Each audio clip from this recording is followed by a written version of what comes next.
Good morning, everybody. Good afternoon, everybody. Good evening, everybody. Wherever you are, I hope you are having a good experience of life. My name is Tracy Brown. I am so happy and I feel so blessed to be one of the people who comes to you every Saturday with the Saturday Science of Mind conversations right here on the New Thought Media Network. And every week, if this just happens to be your first time, every week at 9 a.m. Mountain Time, one of the members of our team comes to you with some information about science of mind. We dive into it and what does it mean? How do we use it? How can we apply science of mind and universal spiritual principles in our lives?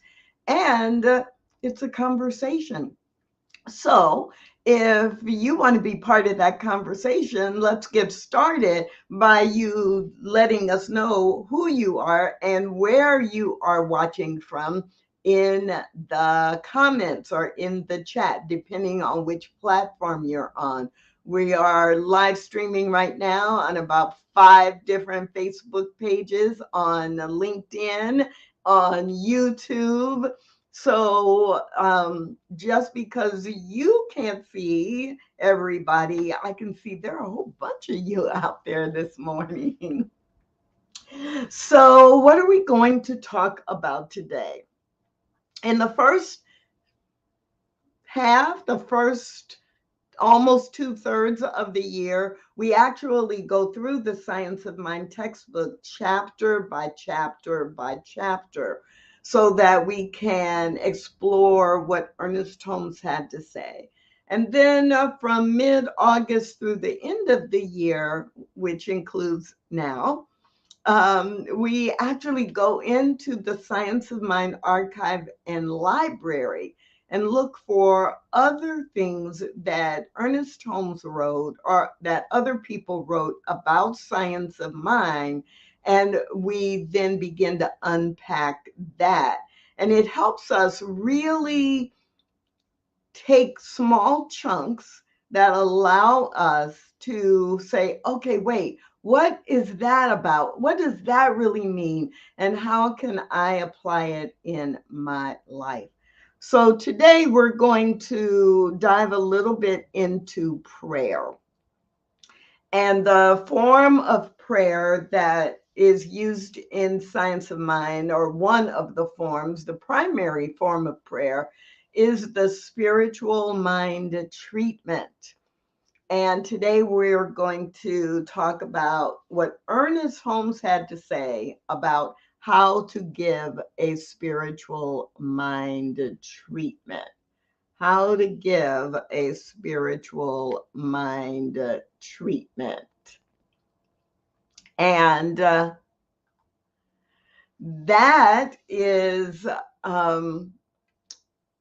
fascinating to me because while today in today's world we teach a 5-step treatment framework. There are 5 steps to doing a spiritual mind treatment. What Ernest Holmes did was not always a 5-step treatment. So it gets to be really interesting when we talk about how we do affirmative prayer. So I wanted to go back to what he had to say about treatment. And there are several things that he says about how to give a spiritual mind treatment in different places. And this is just one of several. So if you want to know more about what Ernest Holmes says about spiritual mind treatment, and you're a member of the Science of Mind archives and library, then I encourage you to go to the website and put in treatment and see what comes out. If you're not already a member of the Science of Mind archives and library, what are you waiting for? What are you waiting for? become a member and you have access to 10 downloads of information each month, or become a member at a higher level and you can have unlimited access for a year. So there are many options there. Get on over to the website and check it out. So let's see. Who do we have? I'm just curious. Who's with me this morning? I see a lot of numbers on my screen, but Shay says hello, and Fiona, that was a beautiful prayer this morning or an hour ago in the afternoon for you in Switzerland. Roy, hey, how you doing? Kathy, thanks for being with me today. A lot of Coloradans, a Geneva, Switzerland person. Come on. Who else is here? Who else is here? So let's dive in. What did Ernest Holmes have to say about prayer, about spiritual mind treatment, especially, which is just one form of prayer? Let me do one more thing before I dive in case it's helpful for you. Here is the link to this article.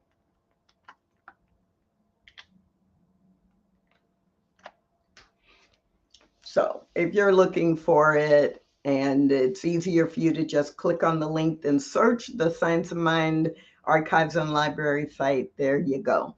So here's how Ernest Holmes starts this article. Now, I'm calling it an article because we're looking at it as a PDF in written form, but the reality is this content is a transcription from a record, a 45 RPM record. And I know some of you know what that is.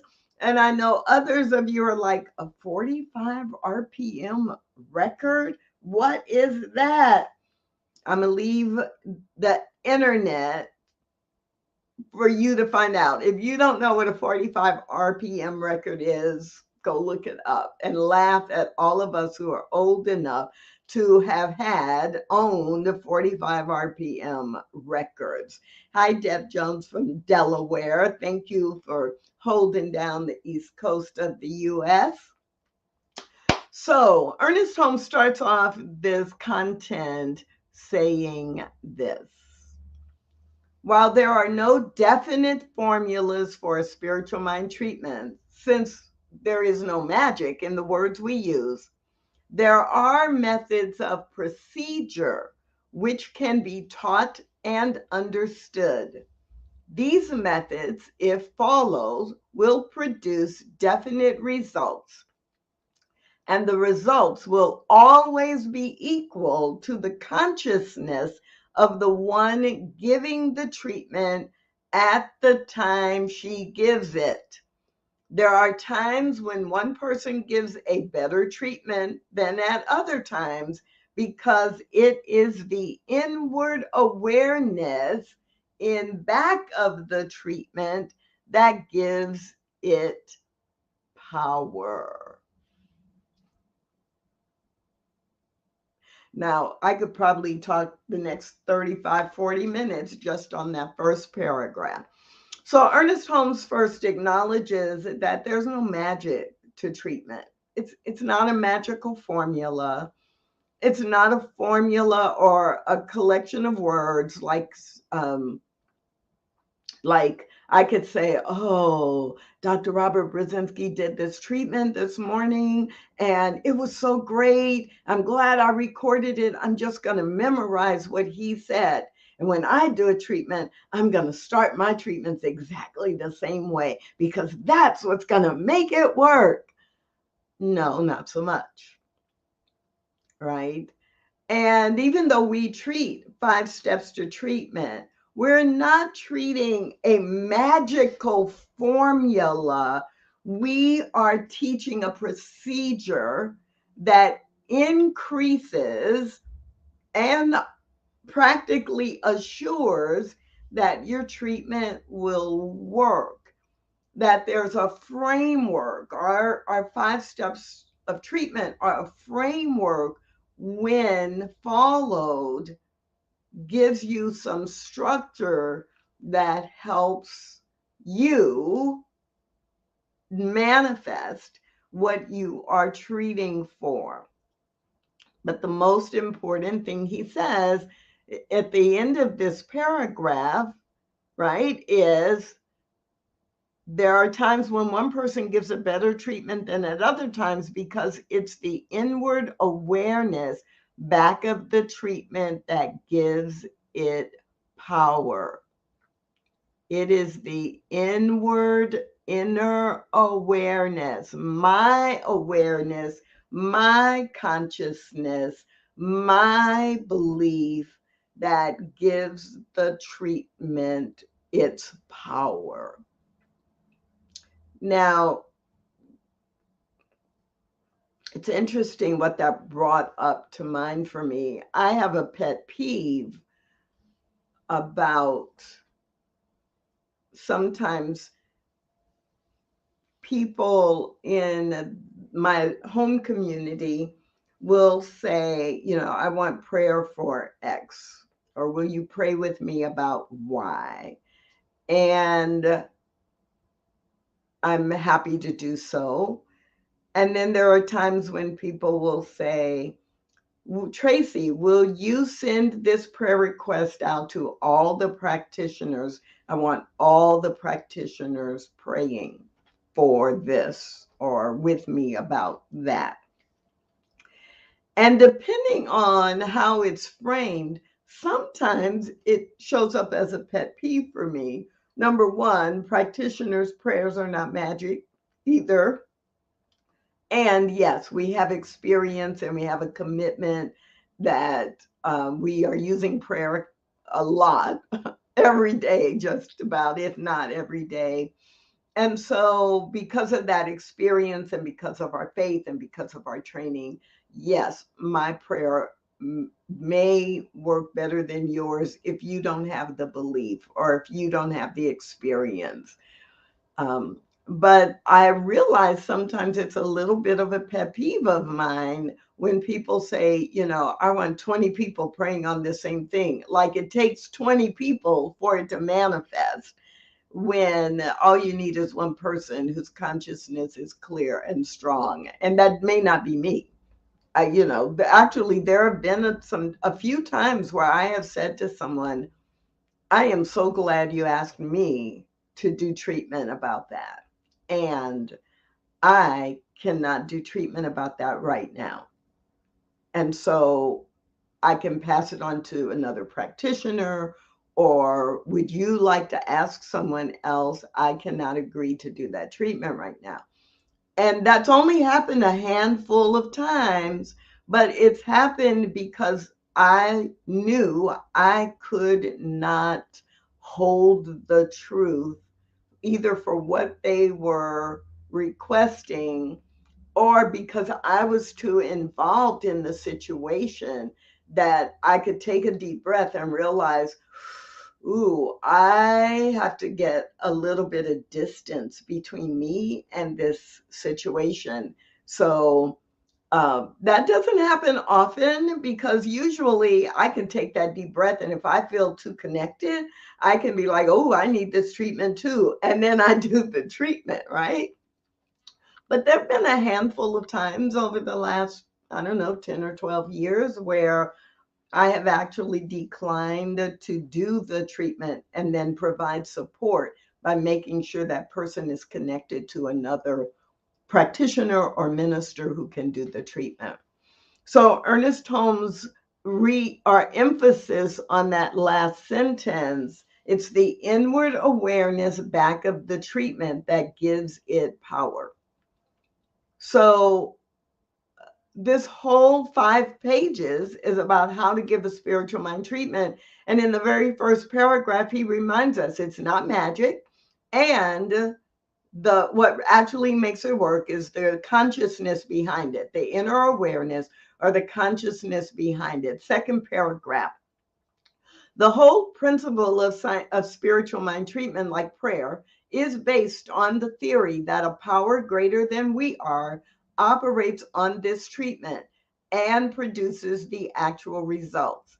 At first, this seems difficult for people to realize, since, strangely enough, while we believe in law and order throughout all of life and in all of the sciences, when it comes to mental and spiritual principles, we seem to forsake an intelligent perspective and in some peculiar way feel that we are dealing either with a caprice in nature or the whimsical fancy of some deific, some deity, some power, either with which may or may not respond. But there really is a science of faith and prayer. If by science we mean the operation of a definite law of cause and effect, right? There's no magic here. In the glossary in the Science of Mind textbook, on page 638, in the glossary, Ernest Holmes defines treatment this way. Treatment is the art, the act, and the science of consciously inducing thought within universal subjectivity for the purpose of demonstrating that we are surrounded by a creative medium which responds to us through a law of correspondence. In its more simple meaning, treatment is the time, the process, and the method necessary to the changing of our thought.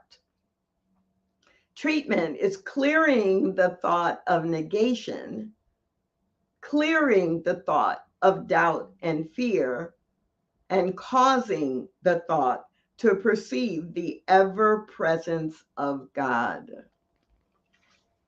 Page 638 in the textbook. So, no surprise that in that second paragraph, Ernest Holmes reminds us that what makes spiritual mind treatment work is that belief in a power greater than we are. There is a power greater than I am in the universe. It is available to me and I can use it. And so the process of treatment, the act of spiritual mind treatment, is using this power greater than ourselves in order to manifest or create that which we want to experience or know. So, how does Ernest Holmes then go on to give us some tips? He connects it to the Bible and to, in the third paragraph, to when Jesus said, "It is done unto you as you believe." And he refers to that law, and it is done. It is done. It is done. It is done. There is a power that responds to, that can respond to, that will respond to. And actually, from a universal spiritual principle belief, it must respond. But it responds as you believe or according to your belief. And this is why we go to practitioners or ministers or prayer partners, because sometimes we're going through things and we want to believe it's going to be better. We want to believe that it can be different. We want to believe, we theoretically or philosophically know it can be different or better, but we know that we don't have the strength of belief that can make it manifest, that is so clear and confident right? That has the conviction. And so that's why we use prayer partners. That's why we go to someone else and ask them to pray for us or with us. Because if it is going to be manifest as I believe, then I want the person doing the prayer to believe with no doubt, no confusion, no story, just the story that this is what is true and this is what I demand the universe to deliver. And so then he goes on in the next paragraph that begins with spiritual mind treatment, consciously understood and definitely used, is based on this principle. So it's based on this principle and this method or this procedure or this framework. Next paragraph that begins with, it is necessary that we point out the difference between the prayer of faith, in which everyone believes, and a conscious spiritual mind treatment. So how do we understand the difference between what we call the divine presence and the principle which governs the law of mind and action? So a principle is not a presence, right? The principle is invisible. It applies consistently. It's impersonal, and the presence of spiritual awareness has more of a connection, like with the heart, and it's the principle, but then personified. And so both of these are important, and that we are reaffirming that a divine presence does exist and the infinite spirit is responding to us. And that's the essence of prayer. We are actually combining these two things. We are combining the power and the presence, the power of the universe to respond to our prayer, and the presence of spirit in our lives, in our beingness, in our way of expressing, expanding, and evolving life. And so when we pray from that point, like I'm praying from that clarity and that power, I'm praying from that knowing. I am not praying to something that's going to decide whether or not to save me, decide whether or not to grant me what I want. I'm praying from that place where the power and the presence are integral to who I am. And I am operating within this truth that the universe, the universal spiritual principles, are working with me, for me, through me, right? The universe is conspiring for my good. How many times have you heard people say that? I believe the universe is conspiring for my good. Yes, then I am praying from that place of knowing the universe is in me, as me, through me. It's not something separate from me, and it's working cooperatively with me. Now, the funny thing about that is, even if I say the universe is working cooperatively with me, I start laughing when I hear these words in my mind, because really the universe is always working the way that it works. That's what it does. So really, I should be saying that I am putting myself into cooperation or into alignment with the universe that is always creating and manifesting and delivering. So it's, we are in alignment, but I'm the one who's often out of alignment. And spiritual mind treatment brings me back into conscious alignment of this truth. And so I'm not the only one with wisdom about this. We got Sporty King out there saying, yes, process and power are a choice. And what we're really doing is praying from the base of who we are, the core of who we have been created to be, but in our socialization, in our human experience, we often forget, or we often are unclear. Now, if you just joined us, we are talking about an article from the Science of Mind archives titled How to Do a Spiritual Mind Treatment. And on the second page, Ernest Holmes goes into how we prepare to do the treatment. Now, some of you are like, well, Tracy, wait, just tell us the 5 steps and let us go on and do it. But this intro is actually, in some ways, more important than knowing and memorizing the 5 steps. Because if you are not clear that this is a framework, not magic, then your treatments may not deliver what you expect.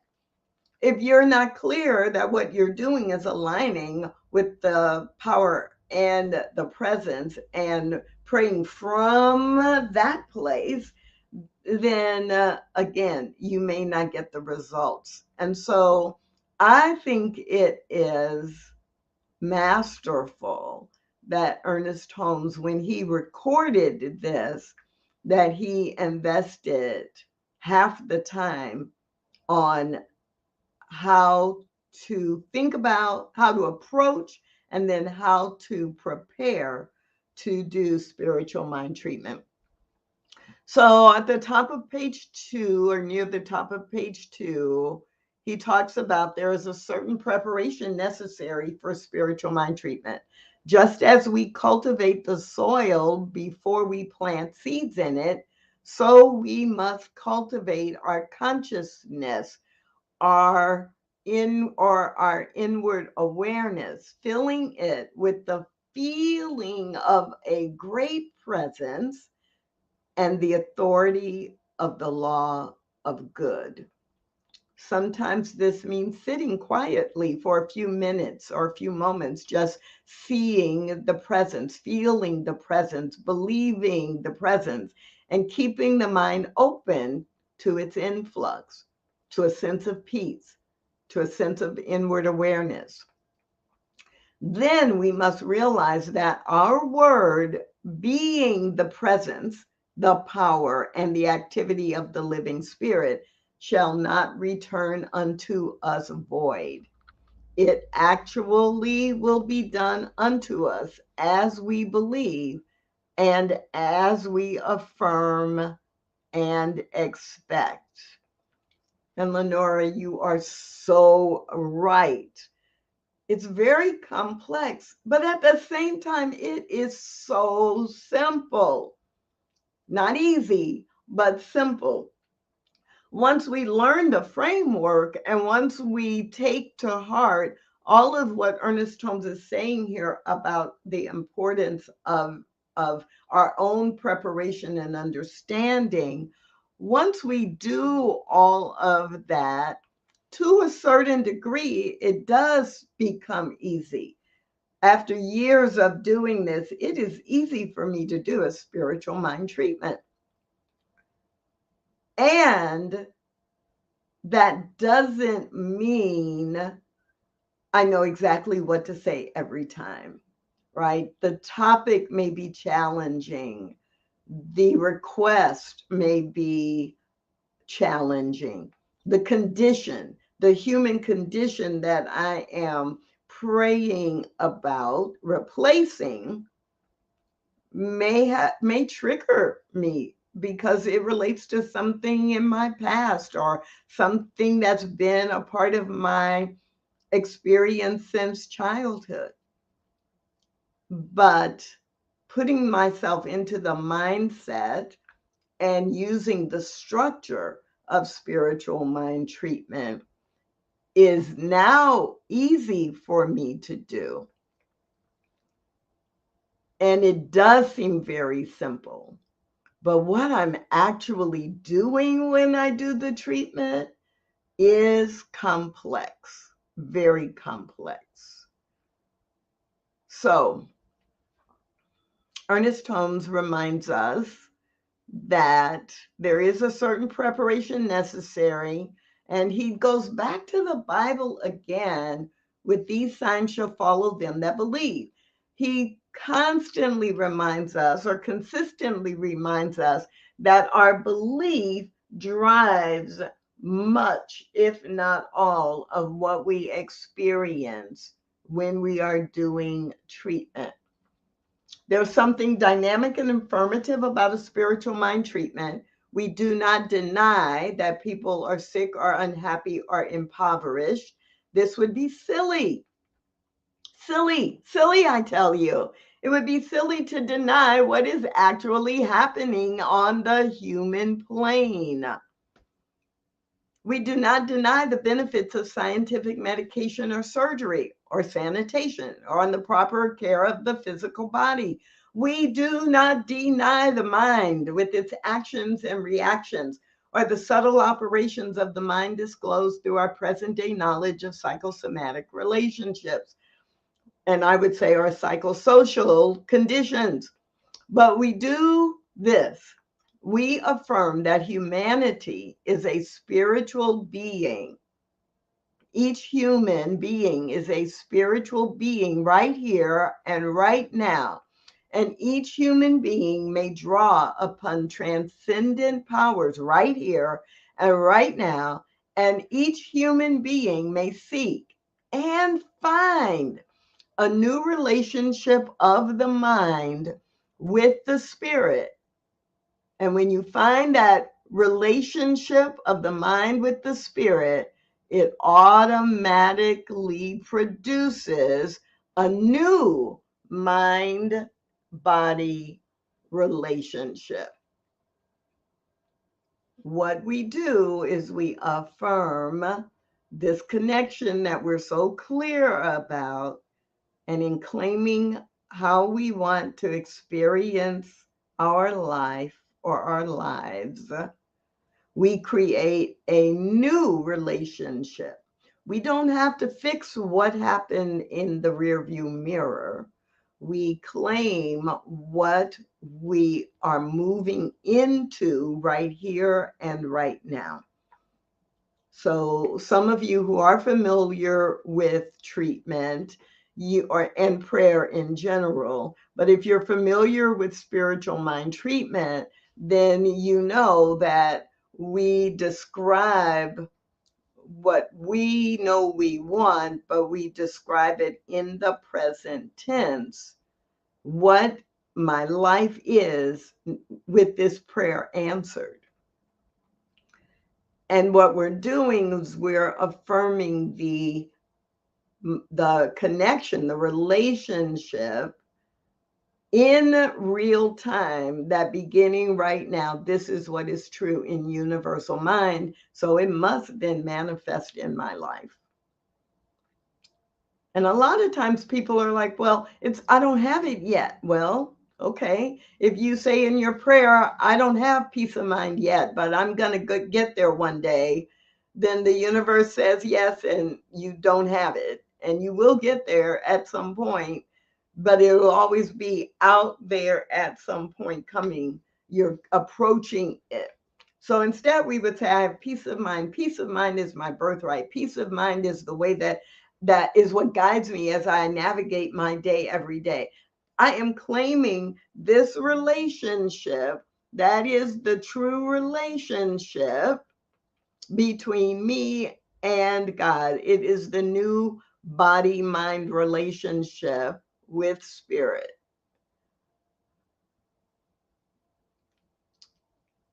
Ernest Holmes continues in introducing the subject of science of mind healing. We are talking about something that only persons in this field know very much about. The methods and techniques of spiritual mind healing are not generally understood, although everyone believes in prayer and faith. And millions of people today, and this was written 60, 70 years ago, many millions of people today are using some form of spiritual healing.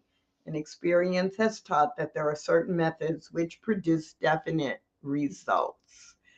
The following is a condensed but simple statement of the methods of practice used for spiritual mind treatment.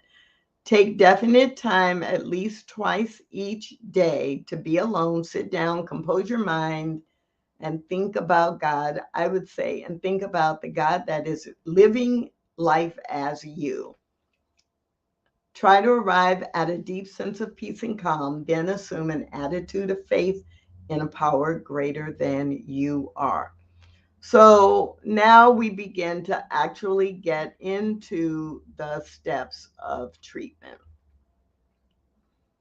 So as I'm reading this, hear it as if you're reading this, or read it along with me if you are in view of the screen. The words I speak are the law of good, and they will produce the desired result because they are operated on by a power greater than I am. Good alone goes from me, and good alone returns to me. Take a deep breath. How does that feel? Just in getting ready to do treatment, you first acknowledge the power and the presence of a spirit of a power greater than you are. And then you acknowledge that that is you, and you are it. And the word you speak is the word that the universe responds to. So Ernest Holmes goes on to say, you're now ready to give a specific treatment for yourself. Begin by saying, this word is for myself. Everything I say is for me and about me. It's the truth about my real self. Now, catch that. My real self. It may not be the truth of what I'm experiencing right now in this human condition, but what I am getting ready to say is about my real self, my spiritual nature, the divine reality, the divinity expressing in my life and my human experience, or the God in me. There is one life. That life is God. That life is perfect. That life is my life now.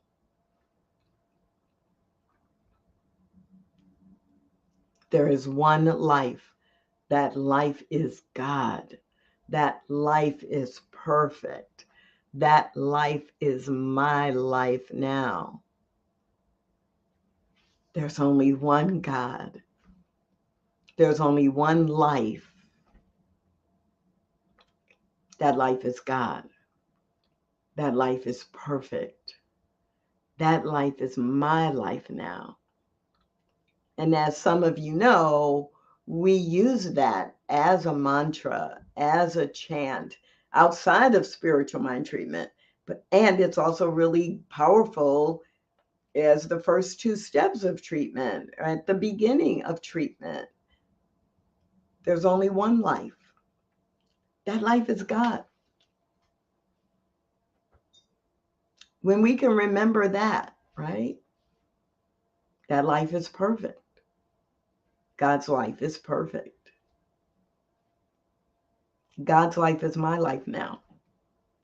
As I'm doing spiritual mind treatment, I am praying from that place that my life and God's life are one life.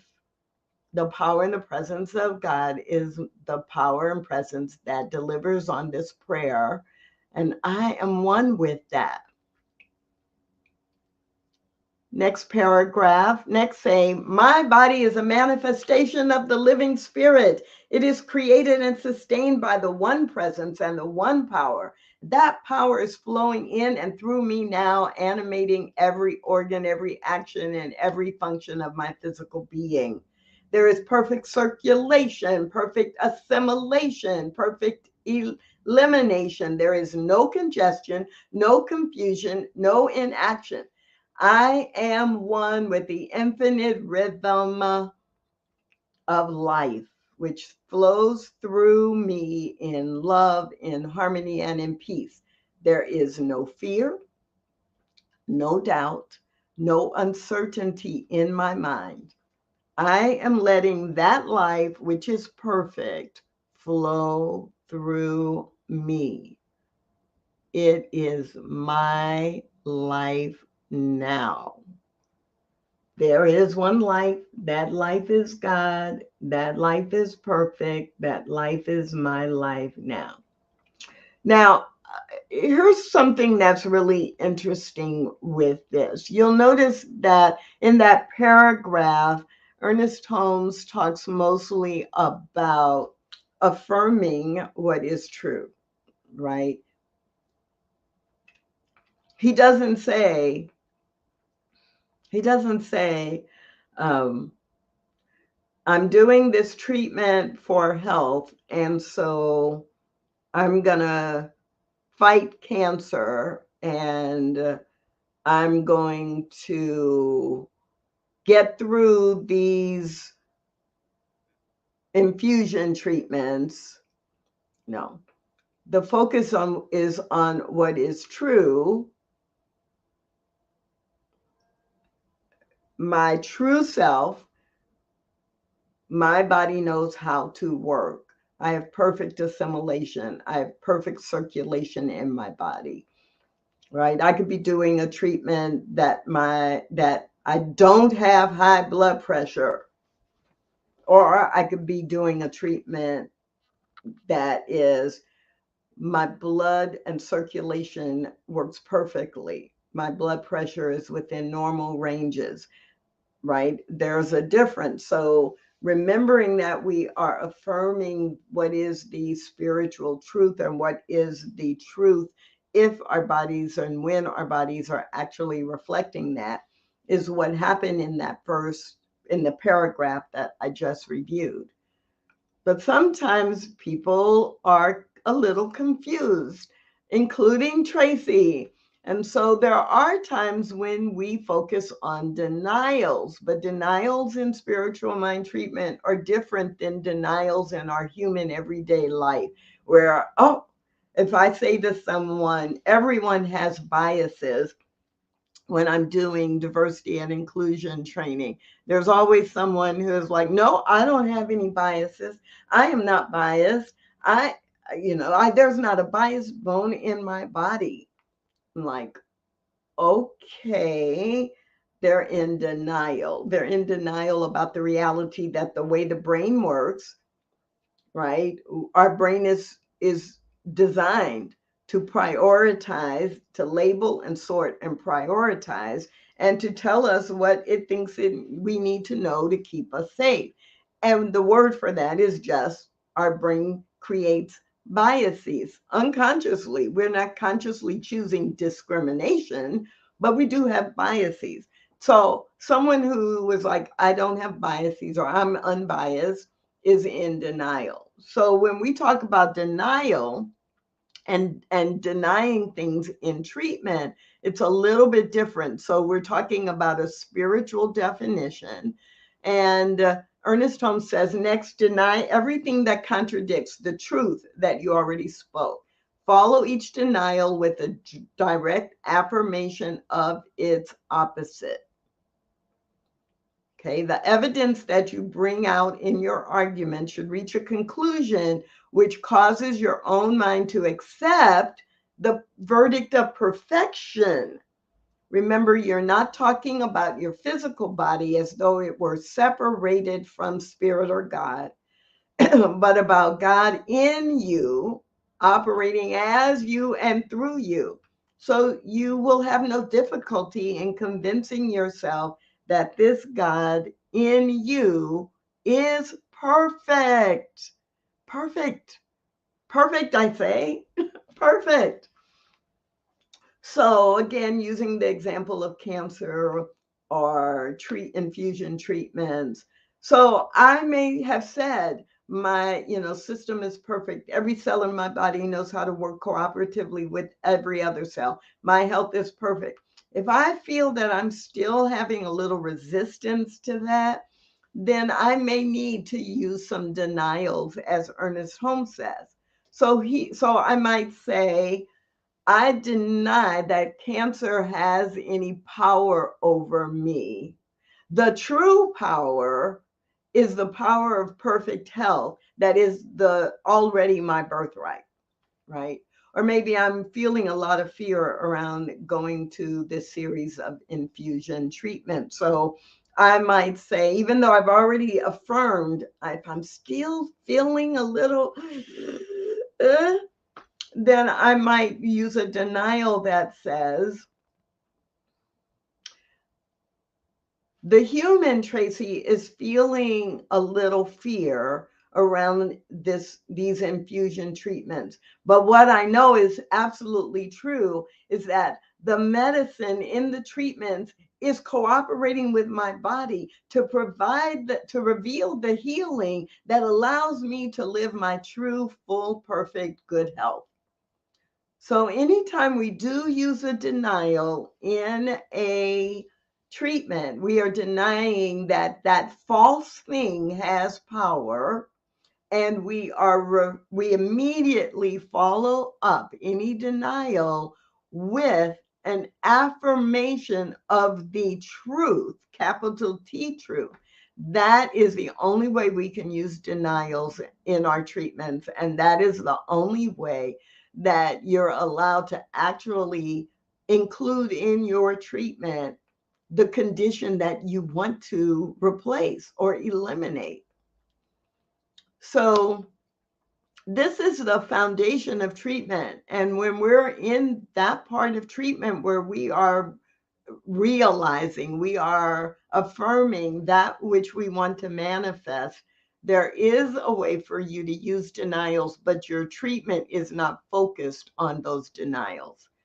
So you have now reached a place of realization. Let's move that paragraph up a little bit, in which you enter into a feeling of assurance that comes from a consciousness of the divine presence. That's why we call step 3 in treatment realization, because you are verbalizing or writing the realization of the consciousness of divinity in your life.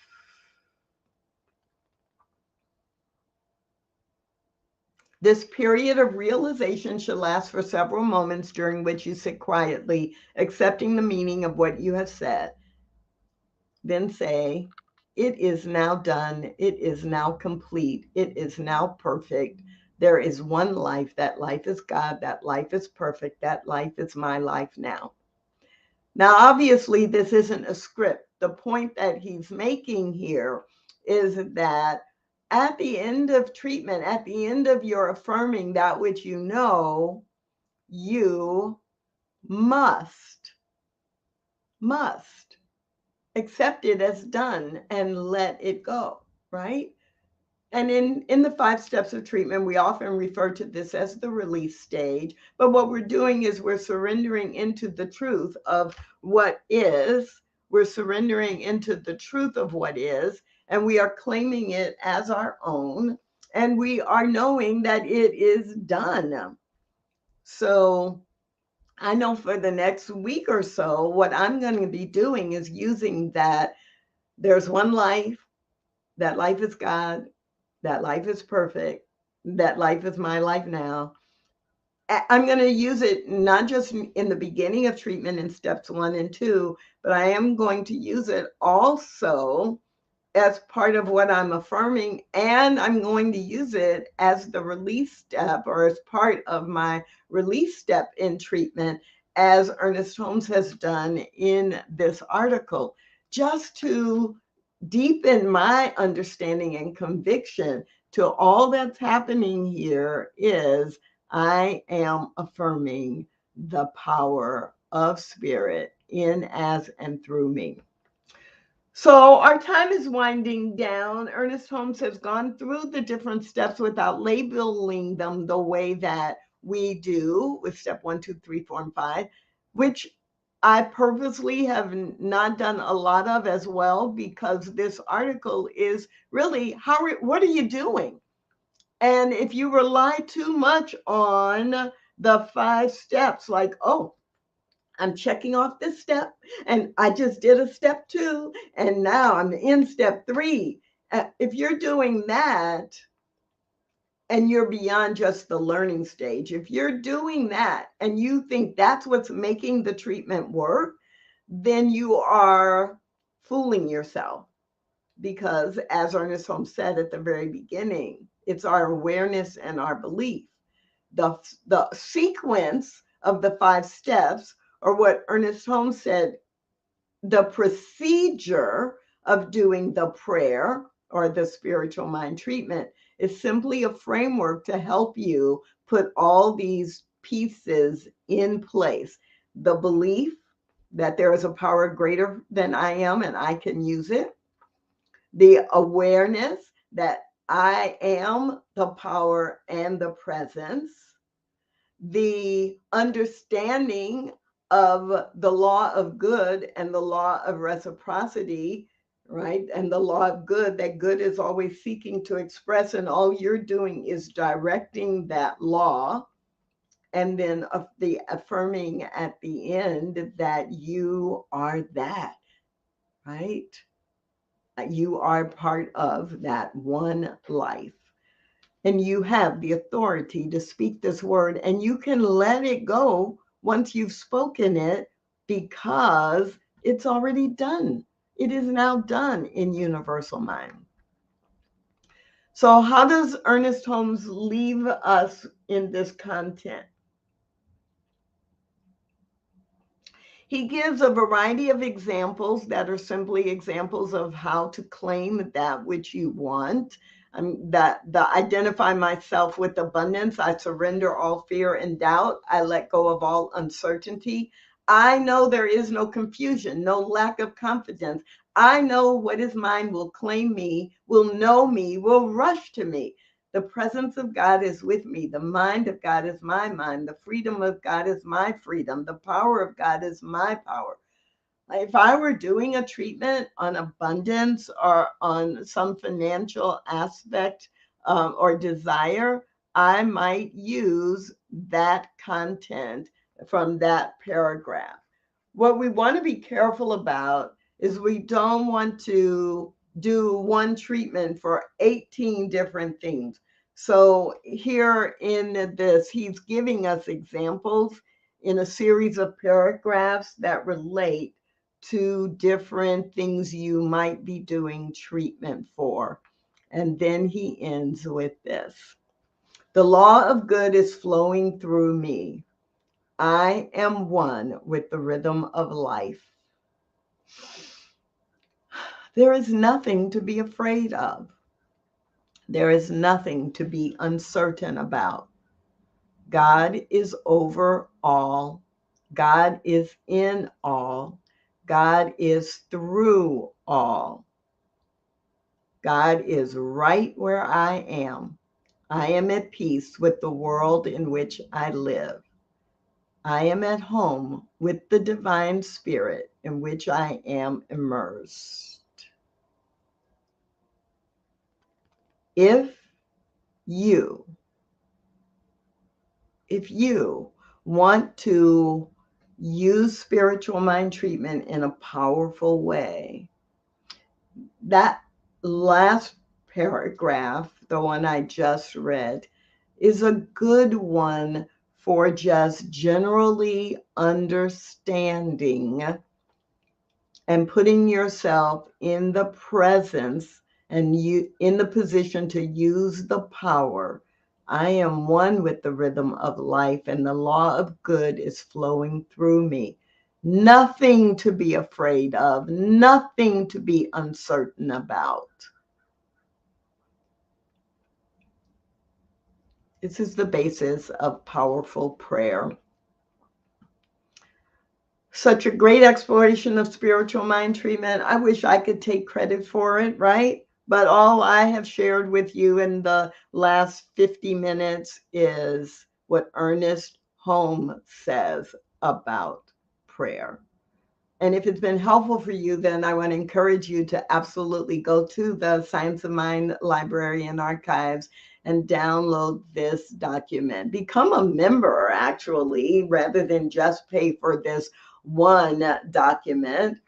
And you can access so many different writings of Ernest Holmes in bite-sized pieces. There are also recordings from the radio show that he did and a few other recordings. There are recordings from other New Thought leaders who are affiliated with Science of Mind, or articles that people have written, articles from the Creative Thought magazine, which was published for many decades, and also some articles from the past from the Science of Mind magazine. My name is Tracy Brown. I'm so delighted that you have joined us for this week's episode of Science of Mind and Spirit Saturday Morning Conversations. Please join us every Saturday at 9 a.m. Mountain Time, where one of our team will be with you and diving further and deeper into Science of Mind. Have a great week, everybody.